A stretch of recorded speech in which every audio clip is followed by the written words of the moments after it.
अब राजनीतिक लोगों की सरकार तुम्हारी कहाँ सुनेगी। पूर्व विधायक मान सिंह जी जो हैं वो अब यहाँ पहुँचे हैं और मुलाकात कर रहे हैं। जो जेल प्रहरी इस समय भूख हड़ताल पर बैठे हुए हैं। क्या मामला है सर? हमारे 1998 से लेकर चली आ रही है। जब से हमें बार बार में सरकार को चेता रहे हैं। 2017 में समझौता हुआ था सरकार के साथ, शायद आपकी सरकार थी, तो कोई भी वो सरकार भाजपा की सरकार थी, उसमें समझौता लागू हुआ था, उसकी पालना नहीं की अभी तक। तो ये जो अपनी सभी जेलों में चल रहा है, सभी जेलों में, राजस्थान की जेलों में कर्मचारी कर रहे हैं, सिपाही से लेकर जेलर तक वेतन विसंगति है, वेतन विसंगति, और उसका समझौता हो गया, समझौता हुआ में उसकी पालना नहीं हुई, लागू नहीं हुई।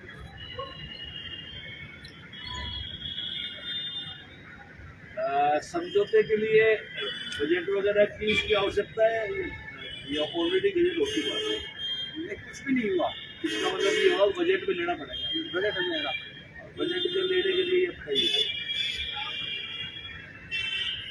कितना फर्क आ रहा है? बहुत फर्क आ रहा है। ड्यूटी हार्ड होती है,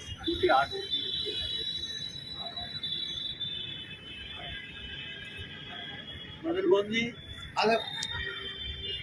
अब चाहे हमारा आम आदमी हो, कर्मचारी हो, अगर सरकार के समझौते के तहत कोई चीज की समझौता होता है उसको दिया जाना चाहिए। और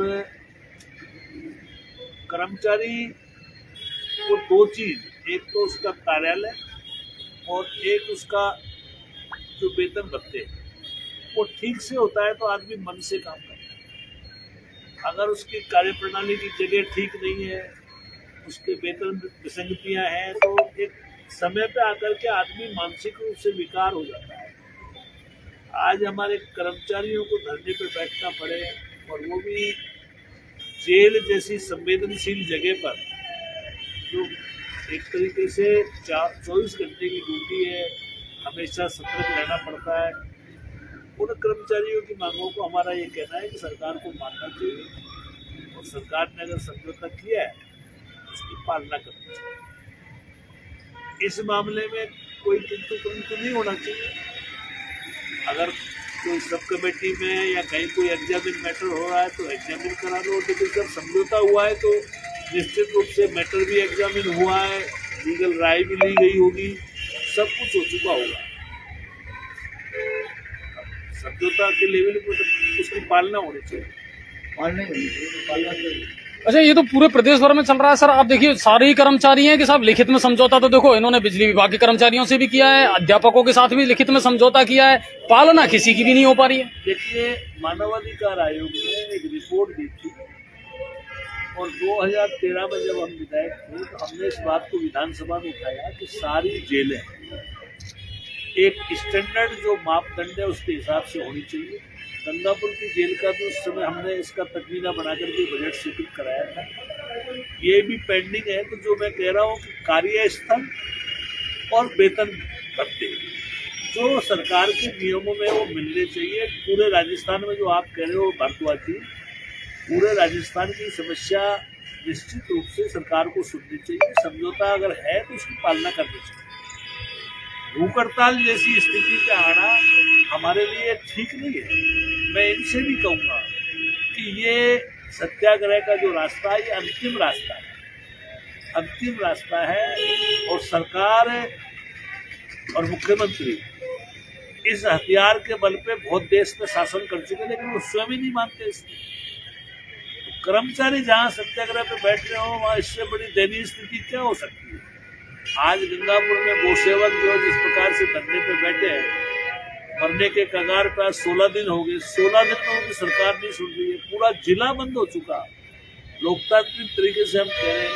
मेरे को तो जैसे ही अखबार में पढ़ा आपका, ऐसा लगा कि हमारा कर्मचारी जिसको कोई सुविधा नहीं है, जेल में रहने वालों का सरकार सरकार को मानना चाहिए। इस मामले में सरकार को बड़ा दिल करना चाहिए। माननीय मुख्यमंत्री जी से हमारा अनुरोध है कि संवेदनशील होकर के इनकी मांगों को माना जाए। सबसे बड़ी बात यह है सर कि देखो हर शहीद स्मारक पर आए दिन हर विभाग धरना दे रहा है, चाहे वो थर्ड ग्रेड टीचर्स की बातें कर लो, और सबके साथ इन्होंने लिखित में समझौता किया है। पालना एक भी विभाग ने नहीं कर पाई अब तक। ऐसा नहीं लगता कि ये समझौते ही हो रहे हैं, ये सिर्फ समझौते हो रहे हैं, पालना नहीं हो पा रही है। सरकार केवल समझौते करती जा रही है। क्या है साहब, भ्रष्टाचार और ये जो परीक्षा नकल का जो मामला है, इसमें जब इसके स्कैंडल को देखते हैं तो 40,000 मुलजिम है। कितने? 40,000। जहाँ 40,000 लोग स्कैंडल में शामिल हो, वहाँ युवाओं को साथ में खिलवाड़ होनी। तो कितने लेवल पे पहुंच चुका है, इससे अंदाजा लगा लो कि 40,000 लोग तो उसमें शामिल है। अब ऐसी स्थिति में क्या करेगा आदमी? इसलिए हमारा मानना है कि कम से कम जेलर की मांग को मानना चाहिए। गंगापुर में गोकसी के बाद में ये भाई धरने पे बैठे, मैं इनका समर्थन करता हूँ। उनकी बात को भी माना जाए, वो संवेदनशील मामला है। ये भी जिस प्रकार की ड्यूटी देते हैं, इस मामले में भी सरकार को सोचना चाहिए। अभी इन्हीं की एक महिला कर्मचारी है जिसको अभी रेफर किया गया है, क्योंकि 3 दिन से वो लगातार भूख हड़ताल पर थी और उनकी क्रिटिकल कंडीशन के देखते किया गया है। गोकसी में भी यही है।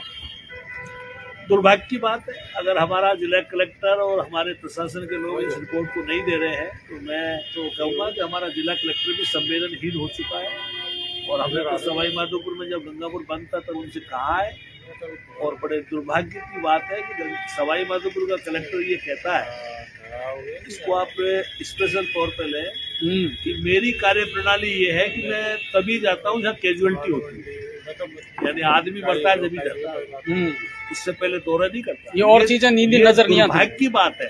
ये इस बात को आप वायरल करिए कि सवाई माधोपुर का कलेक्टर ये कहता है कि मैं जहाँ कैजुअलिटी होती है वहीं जाता हूँ, यानी आदमी मरेगा चल जाएगा। ऐसी स्थिति में हमारा मानना है कि कलेक्टर साहब को इस तरह के बयान नहीं देने चाहिए और कलेक्टर साहब को संवेदनशील होकर सरकार को रिपोर्ट करना चाहिए। जो हमारे जेल के कर्मचारी हड़ताल पर है, भूख हड़ताल पे, उनकी बात को संवेदनशीलता से सुना जाना चाहिए। सरकार को समझौते की पालना करनी चाहिए। गंगापुर गोकसी कांड के मुलजिमों को गिरफ्तार करके उसका भी खुलासा हो और उनके साथ न्याय हो।